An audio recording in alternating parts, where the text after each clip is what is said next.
Good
Monday evening, everyone, and welcome to Monday Night Safety Stop, another edition.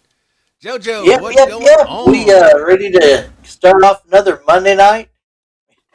Another Monday night. Hey, and we're talking about the thing we all love the most, and that's diving. See, Todd is in here. Good evening, Mr. Todd.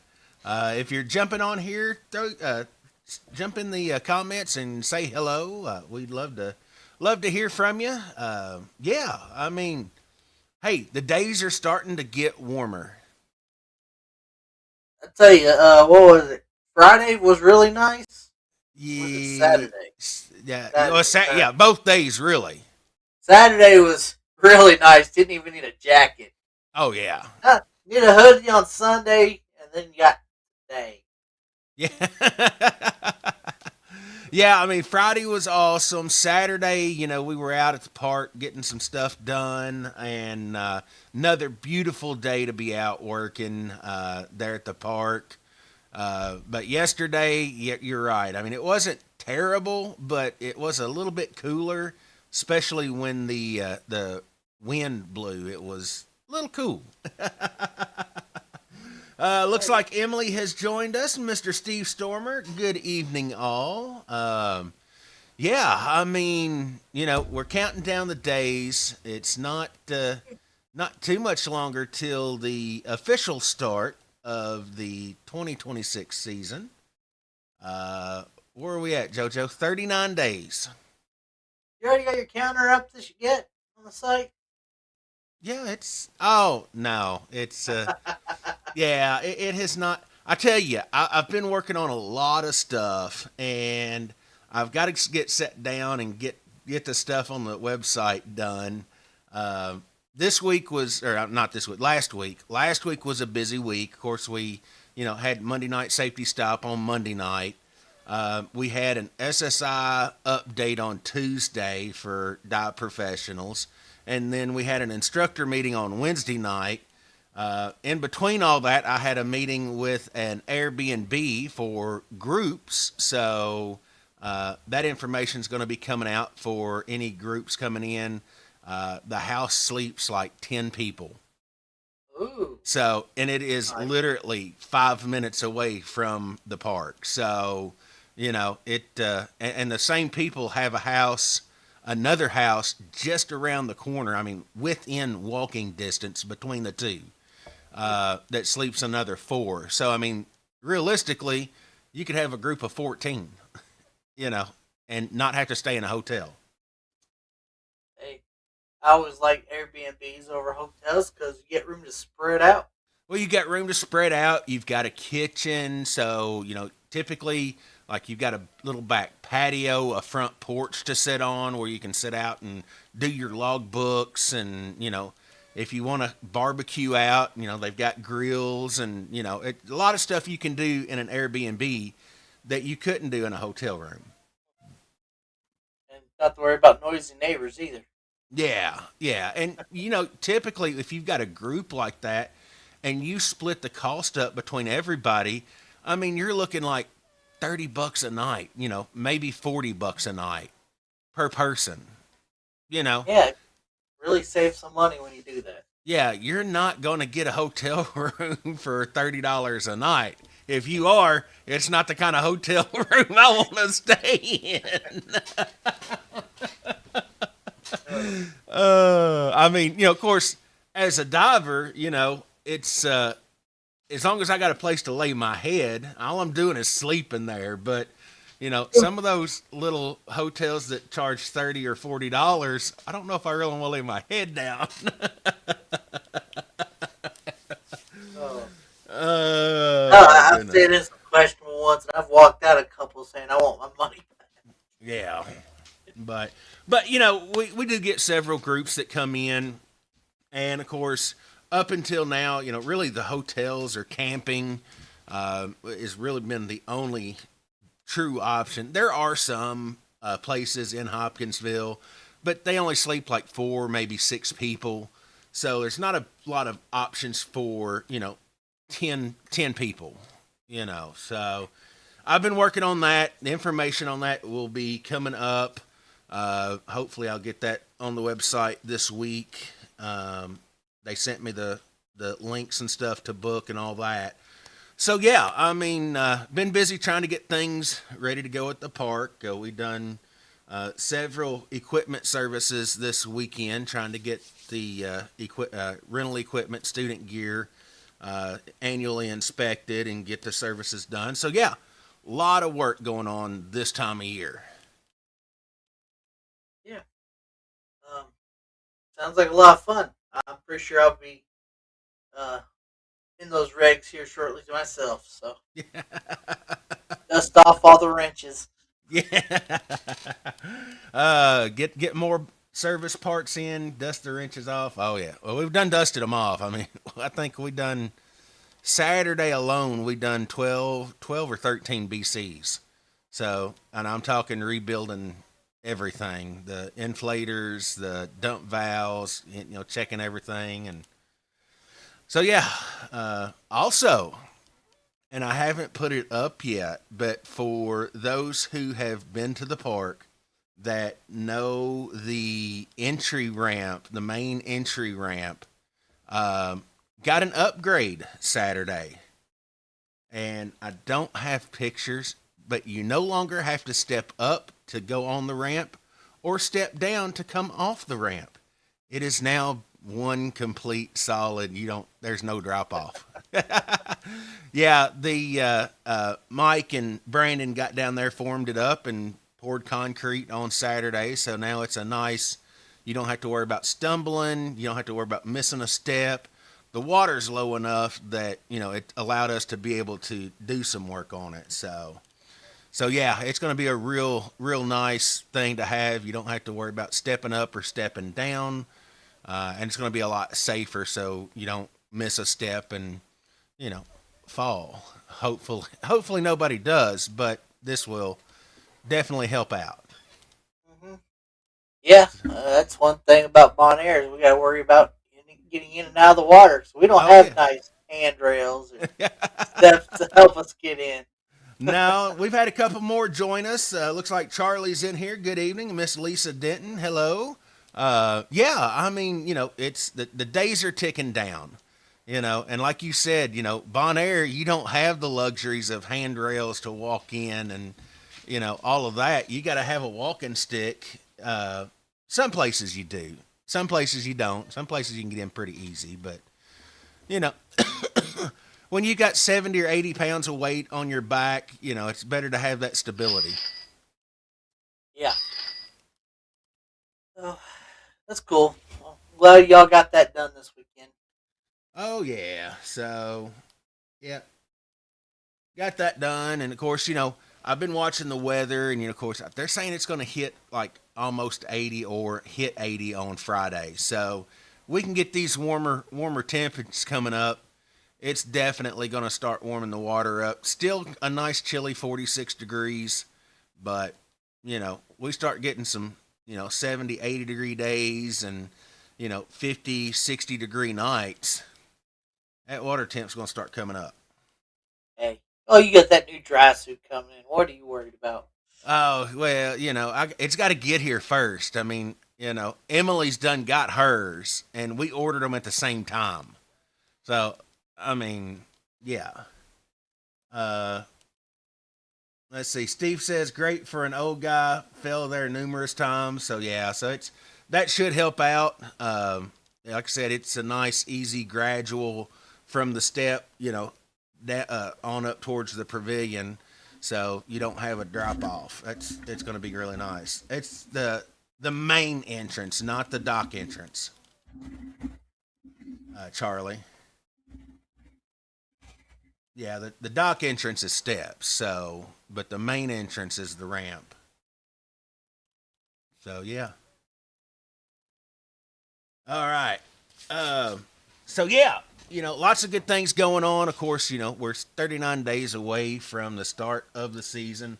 I know a lot of people are anxious and ready to get in the water. Trust me too. But my dry suit's not here yet, so yeah.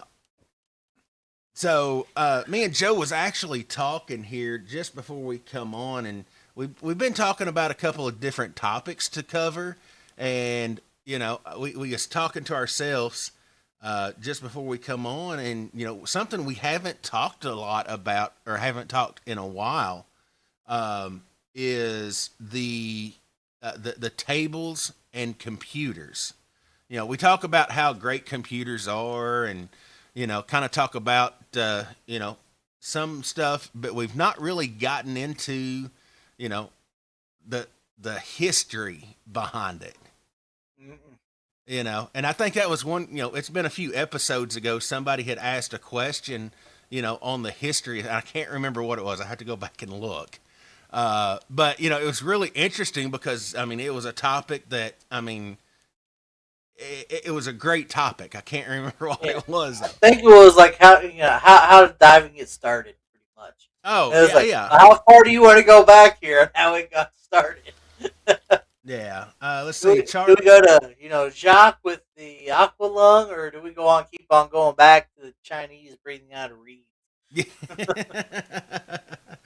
Let's see. Charlie said he ordered a dry suit. Hopes it will be here when opens. Okay, good deal. So yeah, I ordered one too. Mine's just not here yet. I ordered mine in November. So, but yeah, of course, there's people out there that they don't believe in computers. Or they believe in their analog gauges, um, and I don't blame them. Especially if computers, things can fail. I've been on a dive where I had a double computer failure. Both computers just so I get it. Luckily, I had a spare regulator on the boat. This was in Roatan. So I had a spare regulator with analogs, and it happened right after I got in. So really hadn't even started the dive yet. I was underwater maybe 5 minutes. So, just waiting for the rest of the group. But yeah, I mean, it can happen. So, you know, redundancy in computers is a good idea. The chances of a double computer failure are slim, but it does happen. It happened to me. But it was something that should not have happened. And the reason I say it should not have happened is because my backup computer, I forgot to put to change the battery before the trip. My primary computer had it all ready to go, and it just, for some reason, it just wouldn't work. And I didn't even think about checking the backup computer. It's like, oh, well, I got a backup, I'll be all right, and then I turn it on. It's all right until I'm sitting there on the bottom while everybody else is doing their giant strides, and I go to look at it, and hey, it's not working. Had I had an analog gauge, it really wouldn't have made a difference unless there was a depth gauge with it. So that brings the question, tables versus computers. Jojo, your thoughts? Mix of both. Yeah. Kind of my thing. You should kind of know. You don't have to memorize it, but you should know roughly about what your max depths are before you even get in the water. So if something does happen, you kind of have a backup plan, and not have to scrub the whole thing. Uh, Yeah. like, uh, I don't know, we know. Say I didn't remember them. 10 minutes at 100 feet, and then we gotta start heading up. Yeah, I mean, if you've got to know, some of the basics. Like you said, you got to know how deep it is, or you've got to know how deep you want your plan to be. What's your max depth? Now it doesn't necessarily say you're going to the bottom. There's a lot of wall dives you ain't hitting the bottom. No, You know, and of course, if you're ocean diving, then you've got to think most of the marine life hover above 60 feet. So, is there any need to plan a dive deeper than 60 feet?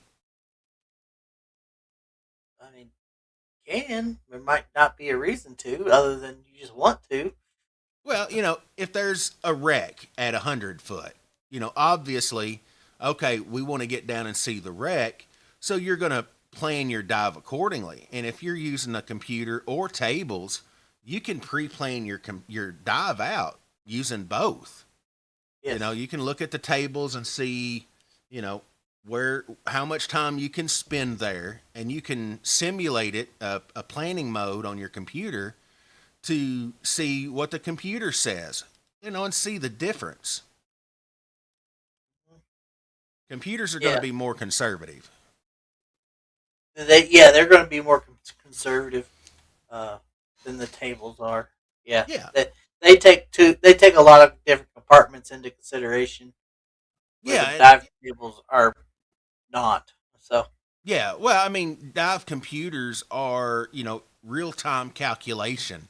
So anytime you change depth, one cool thing I really like about the Shearwater computers, it shows you tenth of a foot.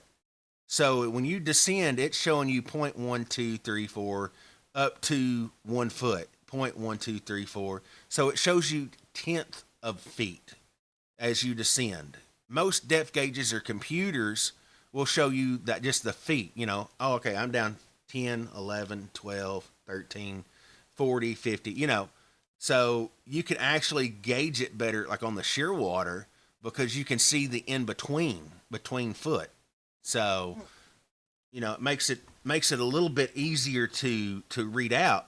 But when you're planning your dive, that's something you got to know. How deep can we go? The tables say 100 foot.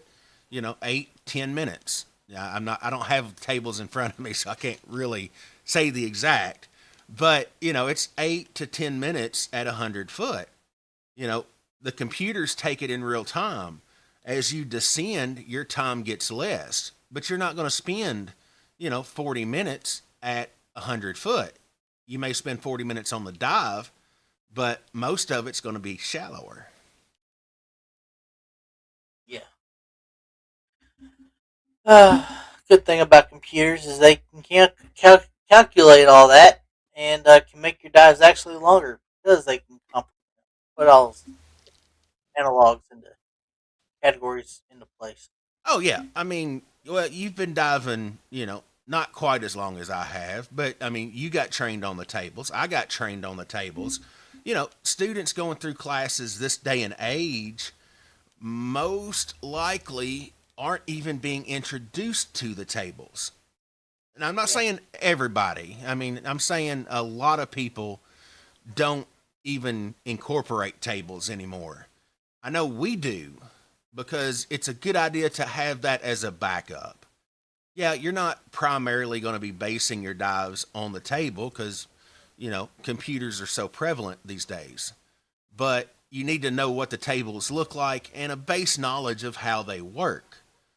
Some of the folks who've been diving for years, I know Todd. I don't know Steve. I don't know how much if he was taught the tables, but if you got certified within, you know, the last 20 years, you're gonna know what the tables are. Or if you got certified 20 years ago, you're gonna know what the tables are. Um, so yeah. Biggest probably used today is the surface interval part of it though. Oh yeah. Uh, Now you can calculate or you'll know, oh, I need to do 2 hours of surface interval today to get my second dive in. Know that ahead of time instead of watching your computer tick down and finally hit the numbers you want. So, Yeah. Well, that's what I really, really loved. Excuse me, loved about the tables is you can work them. Playing your first dive, your surface interval, your repetitive dives.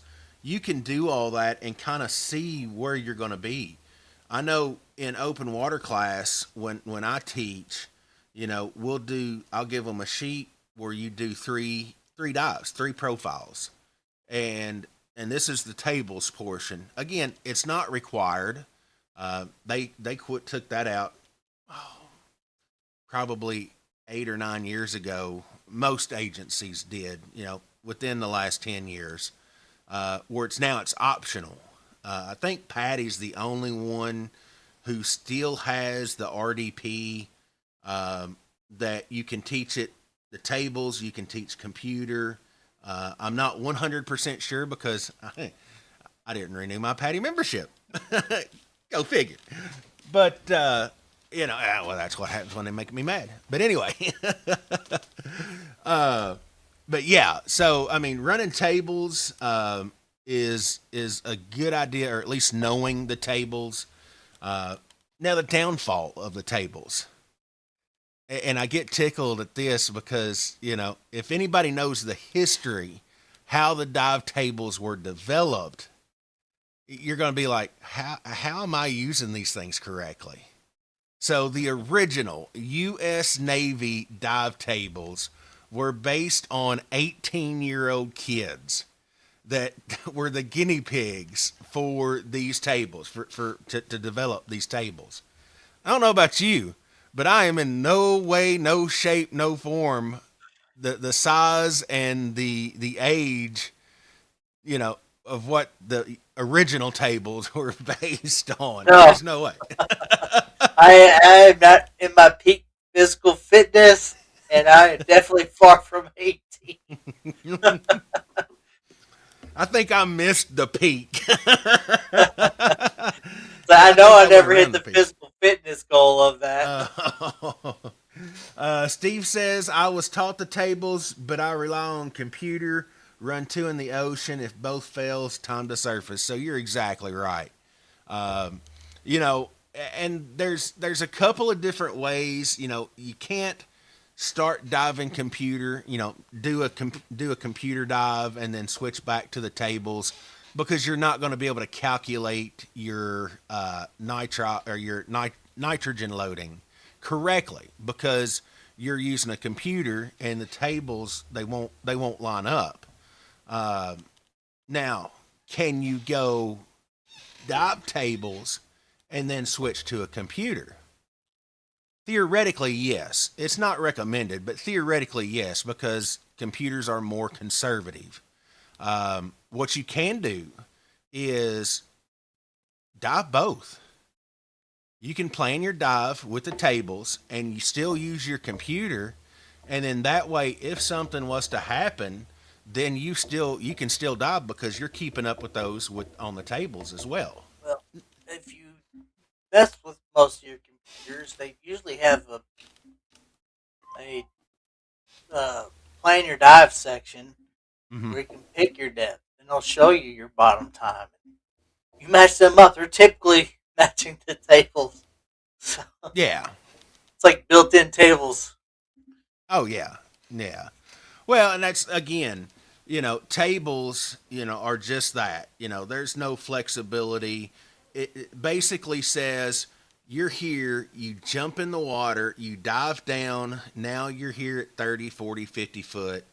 Now, are you staying at that exact depth? Are you staying 40 foot for 40 minutes? No, you're going to be up, down, up, down, up, down. So you're going to have depth changes throughout that 40-minute dive, right? Yep.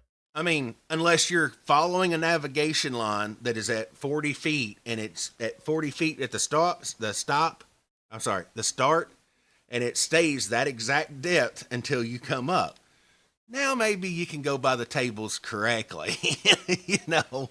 But in realistic, most of the times if you're diving in the ocean, you're on a wall, on a reef, so you're going to be up and down. So your max plan depth is, you can base it on that.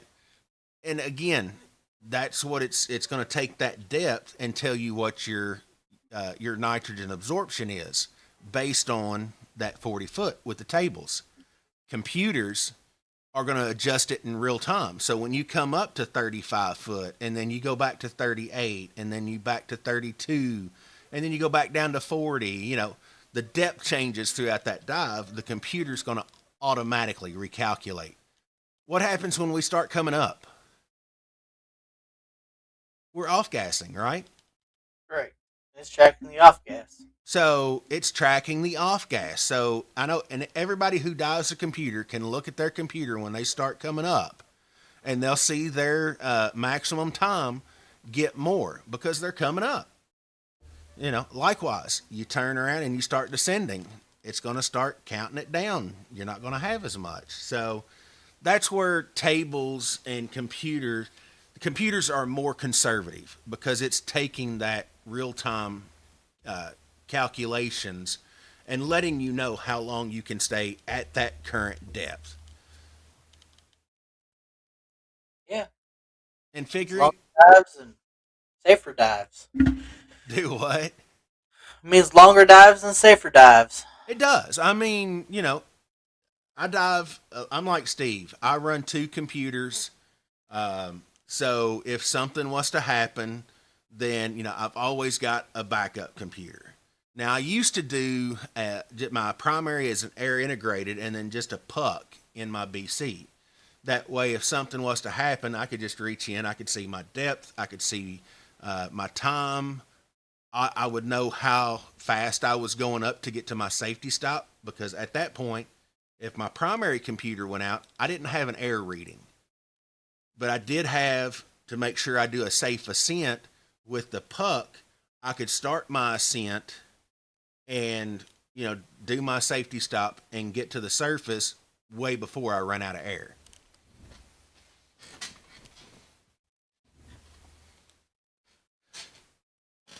So yeah, 18-year-olds were the guinea pigs for the U.S. Navy dive tables, and then of course, over the years, especially in the mid to late '80s, early to mid '80s, uh, forward until computers become prevalent, the agencies adopted these Navy dive tables. I know that Patty recalculated, reformulated it a little bit more conservative than the Navy tables. They took into some other factors in account and came out with the recreational dive planner. SSI done the exact same thing and done it with Doppler studies. So their tables, SSI tables, were based on Doppler studies at different depths. So I'm not sure. I think NAUI's done kind of the same thing, but most of the training agencies took that base information on the tables and developed their own more accordingly to their dive programs or their classes, their course material. Imagine being in that group of 18-year-olds that had to go sit at 100 feet for 30 minutes. Yeah, no. Well, it's really interesting because, when all this first started happening, was not with with Scuba. I No, don't know if people realize that or not, but it was before Scuba. It was before Jacques Cousteau invented the aqualung. hmm yeah, caissons. We call it caissons disease. Mm-hmm. On the bottom of caissons, and you still got the pressure differential, and uh, call, calls the bends that way. Yeah. Oh, yeah. Well, and what kind of triggered them to start doing these studies. Not really. Okay. Maybe I do. So, if you remember in the 18th, 19th century, they had dive bells on some of the Oh, ships. yeah. And so, if they were going to, go and salvage something, they would send the dive bell down. Well, what's happening to that air as it goes down? It's compressing. Get through, yeah. Yeah, and these guys are going, in this bell. They're breathing compressed gas, and then holding their breath, going out, doing their little thing, come back, breathing, go back. So they're back and forth. And when they started coming up, they started, basically falling over. You know what was happening? They were getting bent. They couldn't figure out why.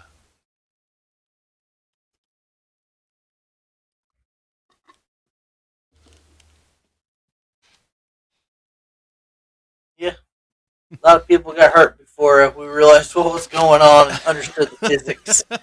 Oh yeah, I mean, they thought back then. They thought, oh, well, we can just send this bell down. It's going to trap air. We can breathe it, and then we can come back to the ship. And it wasn't until all of that started. The divers then started exhibiting signs of being sick, or you know the pains and stuff, the decompression sickness, what they were getting, but nobody had any idea what was causing it. Like you said, it wasn't until they started studying the physics and the physiology of, oh, well, these guys, this is compressing. These guys are breathing compressed gas, and then they're coming up. What's happened to that compressed gas? I mean, there was no ascent rate. I mean, they just swam up. So what's happening? How many of them probably held their breath too, and that was their last dive? Well, I mean, you know, I wasn't around during those days, but I mean uh, that was the time period there, you know. And of course, when Jacques Cousteau come out with the aqualung, you know, they had done started some research on it, and luckily enough, the Navy came up with these tables shortly after uh, the aqualung. Uh, well, I mean, they had to use the Navy divers for test subjects. So, yeah. Um, Charlie says that's crazy. I need to look it up and read up on some of that. Yeah, I mean, you know, one of the things we talked about on that past episode was, you know, the history of diving. You know, a lot of people don't realize it, but it actually started in ancient Egypt. It wasn't scuba; it was more free diving, but it's still diving. Hmm. Yeah, using no cow bladders to Yeah. as pretty much makeshift tanks you haul down with you. Oh yeah. I mean, whatever it took, you know. Uh, and they weren't doing it for fun. It was to gather food, you know, spearfishing and stuff like that. You know, Yeah. so it wasn't. They weren't doing it to have fun. They were doing it to live. Oh, royals would pay you a lot of money for sponges. Oh yeah, that is true. I mean, it's, you know, the history of diving is pretty cool, and I think I even said on that episode, you know, if you find yourself in Key Largo, you have got to stop by the History of Diving Museum. Uh, Jojo, I mean, you was there with me when we done that. That was, I mean, just to see some of the stuff that they had in there, the artifacts. That place is full. I mean, It- ceiling to floor to ceiling, front to back. It's just full of different types of stuff.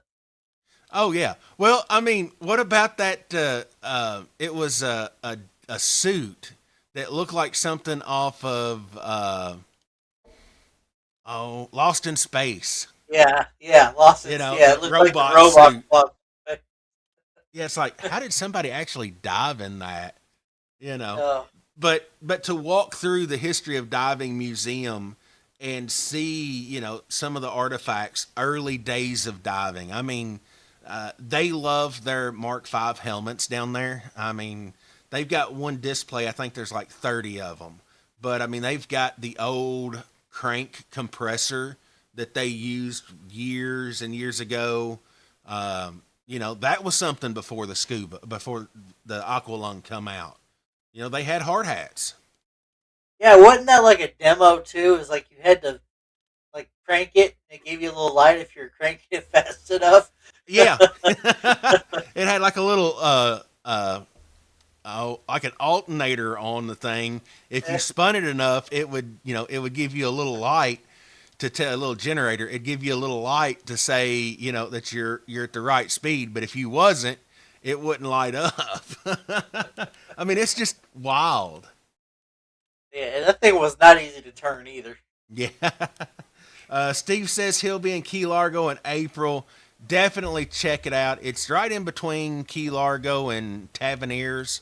It's Yeah, right there, you know, in the transition on the left hand side. They've got a big sign easy out to that says, find. And they huh? have like they had a lot of cool. They had some artwork out in the. I can't really remember what it was. The building. Yeah, they had like Yeah, it had a murals and stuff. submarine right in front. Yeah. Yeah, it's. I mean, it's a neat place. Like I said, if you ever find yourself down there, uh, you know, I think it was, well, when we were there. What was it, like $10, $15 to go through it?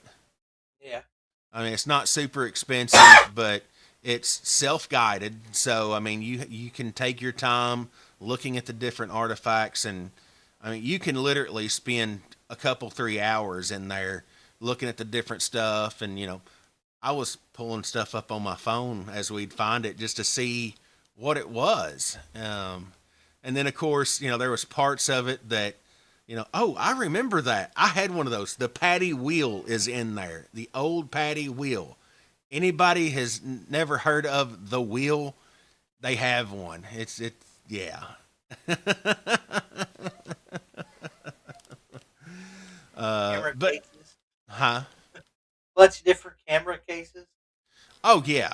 Yeah. I mean, it is definitely a walk through diving history. And like I said, you're going to find stuff. I seen stuff I didn't know existed, you know, and at some point in time, it was used in diving.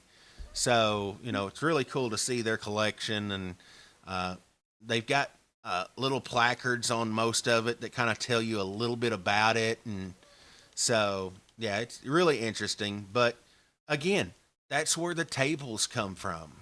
That's where we as recreational divers, started to evolve was for the tables. And then when the computers come about, I remember when the dive computers back in the late 80s, before I was certified, were a luxury item. Everybody dove with their analogs and their tables, but if you had a computer, I mean, you that was the cat's meow. You know, you had a good job if you had a dive computer. Back in the early '90s. So, luckily, they have come way down from what they were. Or you get more, I should say. They're not really the price difference, but you I get more. remember when the puck was, you know, what was the top of the line. Oh yeah. Record dive. Well, we've got one in the shop. It's still in the original box. It's an old Orca computer, and I know Todd remembers them. I think he's even got one.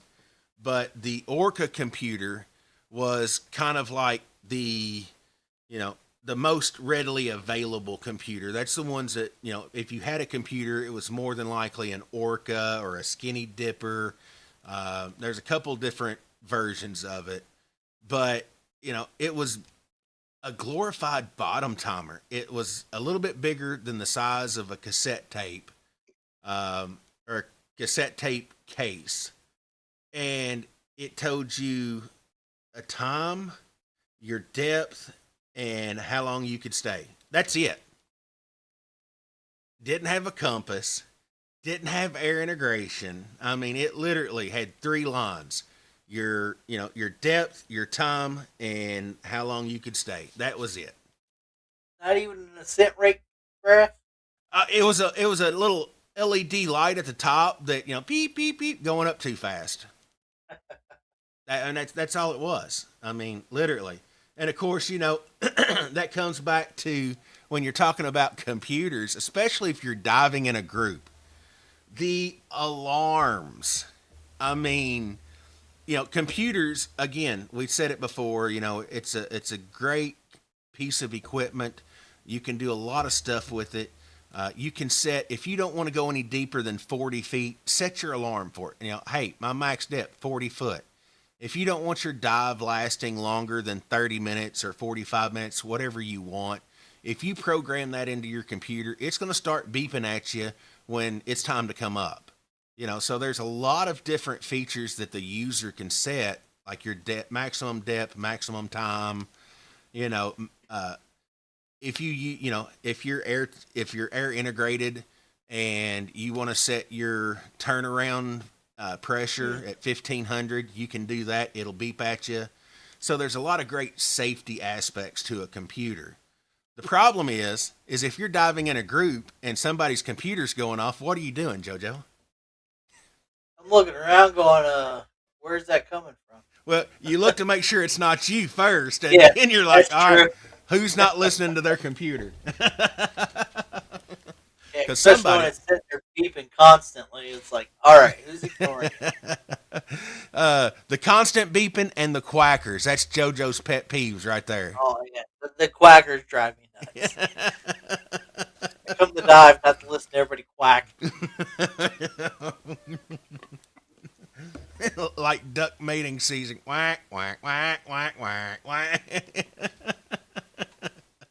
And the bad part is it's usually the dive master trying to control their dive group. Trying to get the attention to show somebody a seahorse or, Yeah. Oh, and you know what? I am so glad we're talking about this. I do have some breaking news that um, the folks who have been to Roatan with us before will know this. We talked about it back in the fall. The dive master we always work with down there at Roatan, Osman, he is back in the water. Awesome. I That got is the notification this evening while I was at dinner, actually, that Osman is back. He is on the boat. He's back working.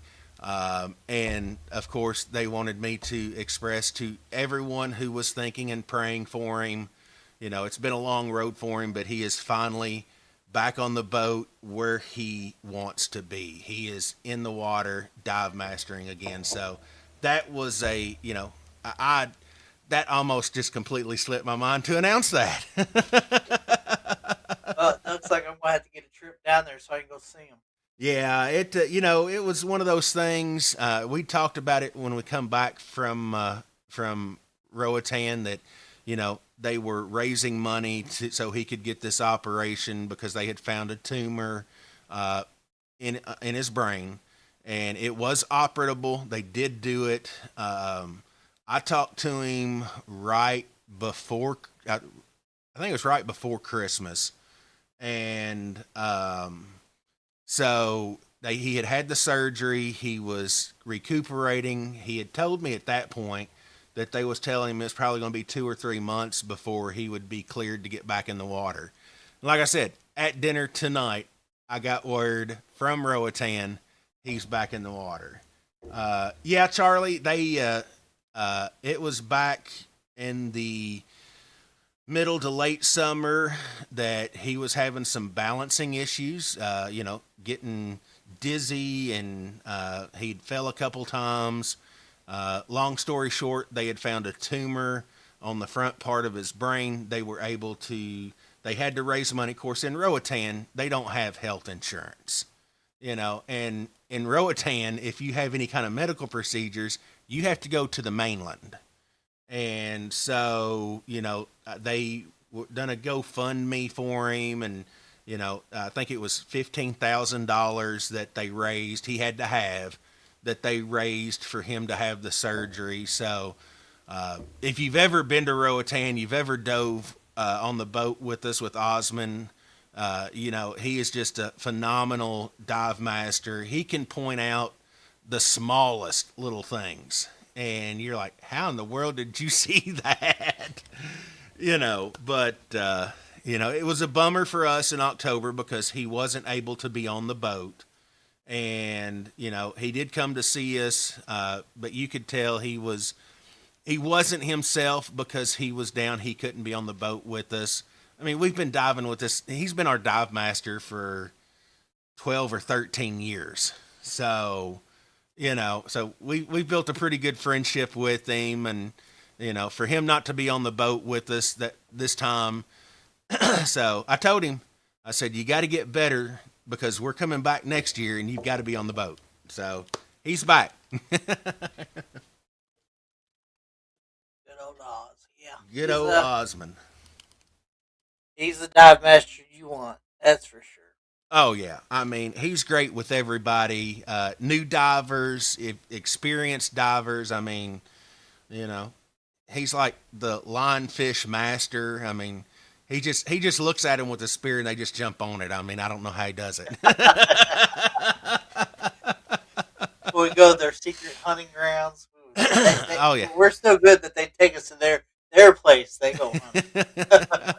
well, they know where the honey holes are. They don't take everybody to their honey holes because if they did, they'd clean them out. So, so yeah, it's a good news. It was a good surprise when I was sitting there at dinner and my phone dinged, and I read it and it said that he was back in the water. He was back at work, and I'm like, sweet. So definitely wanted to share that. Good to hear. So. It's doing good. Oh yeah, I don't know. Like I said, we were there in the middle of talking of tables and computers, and being the depths and all that. It just clicked. It dawned on me. It's like, oh, I forgot to mention that. I was going to do that first thing. Oh well. Hey, We he's got back nine in the people water. in here that got to hear that good news instead of at the beginning when we have like two. Well, that's yeah, you got to have the viewership, Well, and the good thing, this being on our YouTube channel, people who go back and watch it who may not be able to be with us live, if they've been to Roatan with us, they're going to see that and so they're going to know, but we're going to put something out about it too. So it's yeah, it's good news. I'm glad he's back. When you're talking health care in Central America, you know, like I said, they don't have insurance, so they rely on friends and family. Especially if it's something big like that. I mean, they wouldn't even take him into the hospital unless they knew they were going to get their money. And it's like, all right, guys, here's our GoFundMe help. And so, of course, we donated while we were down there. So he was very appreciative. And we get our dive master back on the boat in Roatan. I'm happy. Well, all right. Well, it's we're pushing about 10 minutes till 9. Again, here we are into the second day of March. The year is ticking by pretty fast. It doesn't seem like it should be March, but hey, as long as we're past the snow and the cold and the water starts warming up, I'm happy. Mhm. Yeah, 2nd of March. It's kind of hard to believe that. Uh, but hey, I was pretty proud of myself with using AI on our website. I think I made a pretty good flyer. Well, But yeah, and that caught me off guard because I was like, I started seeing a couple of people that said liked your post. I'm like, okay, what? And I pulled it up. I'm like, I didn't post that. I'm like, somebody gave me access. what is this? But no, you did. You did a good job on it. I mean, yeah. So, It only took me about 3 days to do that because I kept getting out of free trials with the Chat GPT. oh, hey. But that's one thing I'm looking forward to is seeing where the AI takes us as far as diving. Yeah, yeah. That's Well, probably going to open up a new world for us too. yeah, most definitely, and especially if they ever get it into dive computers. For example, it's going to make the planning process a little bit easier. Right now on most computers, you got to sit there and you sit there and watch it in the planning mode. Okay, at 30 foot, you've got this much time. At 40 foot, you got this much time. At 50 foot, if you want to know what's 100 foot, you got to wait until it rolls through. So hopefully it'll do good things for the industry. The industry needs good things. It does. We get a lot of good things. Seems like Yeah. we get a lot of negative things. Yeah, well, again, it's one of those things that, diving is relatively new. Diving is really in its infancy as far as recreational diving because, the equipment and stuff we use is ever evolving. So, 20 years ago, we didn't have integrated BCs. Nope, we did not. It nice weight belt. Oh, yeah. And if you didn't have a butt, that weight belt didn't want to stay on. I know Uh, from experience. So the scuba industry is ever evolving, and it needs to evolve to be safer, to be more enjoyable. Which even a bad dive is better than the best day of work. Well, for a lot of people, I can't oh, complain about mine. Yeah. I will take a bad day, crappy viz and Oh yeah. over there going to work any day. Yeah. Oh yeah. Yeah. Most definitely. But yeah, you know, it's one of those things. The industry there's always ways to be safe about things. I think we were talking before we come on. I'd seen something. Let me see if I can pull it up here real quick. We got just a couple of minutes here. Um, core talking about core topics. What in the first 5 minutes, or what can happen in a dive? The first 5 minutes of a dive. Me and Joe were talking about it. A pre-descent checks that people skip. What's one check that a lot of people skip? Show it up in the comments. I bet we have some good guesses. Yeah, I mean we may. Yeah, if you have a guess of a pre-descent check that most people skip, throw it in the comments real quick. I'm interested to see. Before you put your head under the water. Yeah, you know, I mean there's a couple of things that come to mind.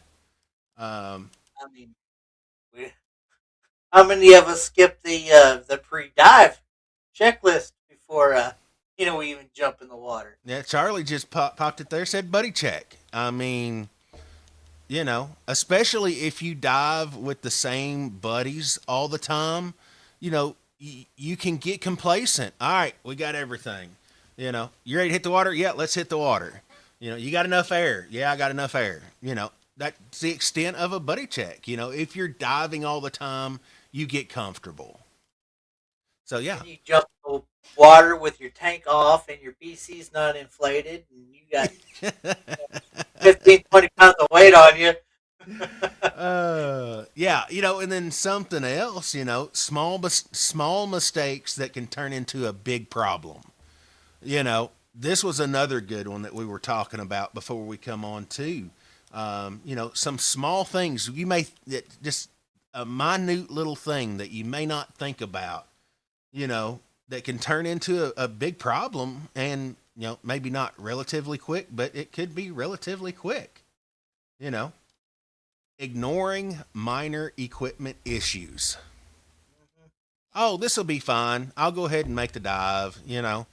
Ignoring stuff like that can, it's something small, but, it could turn into something even bigger. So, I know people who, they have an issue with their BC or something, but, doing their checks or whatnot, and they can't get something hooked up right or whatnot, and they're like, you know what? I'm just going to call this dive. It's just things are building up and it's just not worth it.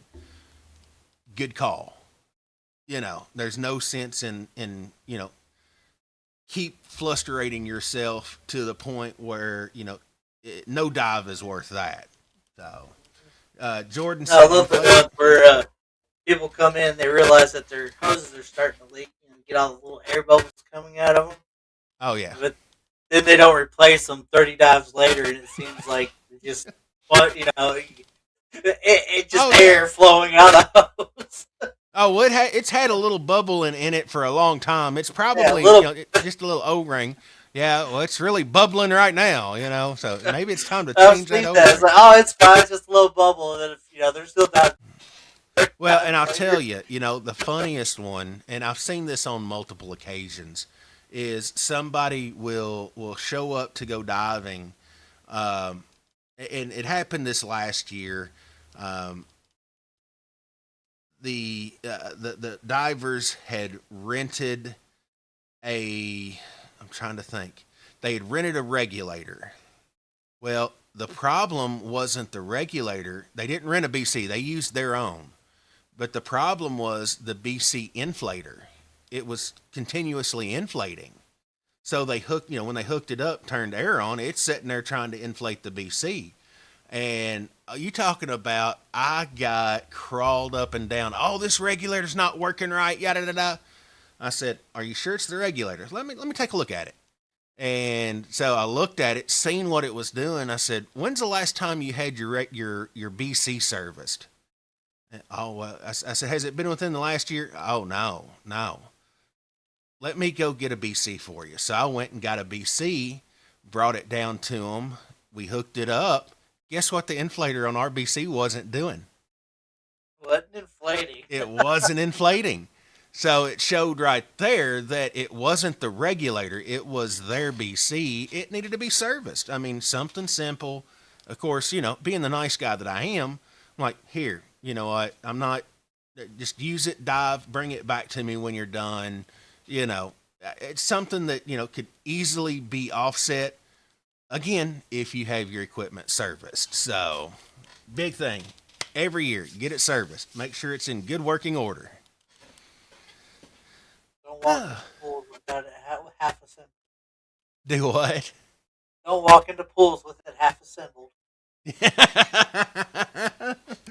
Hey JoJo, you're missing something there.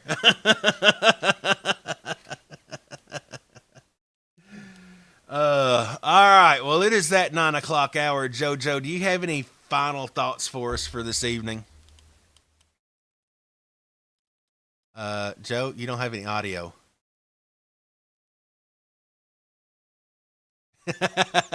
Joe has no audio.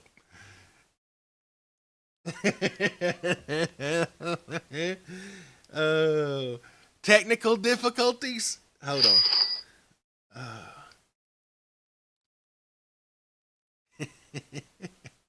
Yeah, still no audio.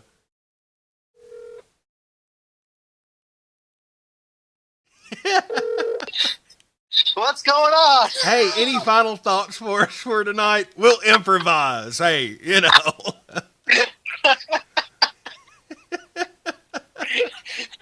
Oh yeah, I said let's hope for better weather. I'm ready for warm water.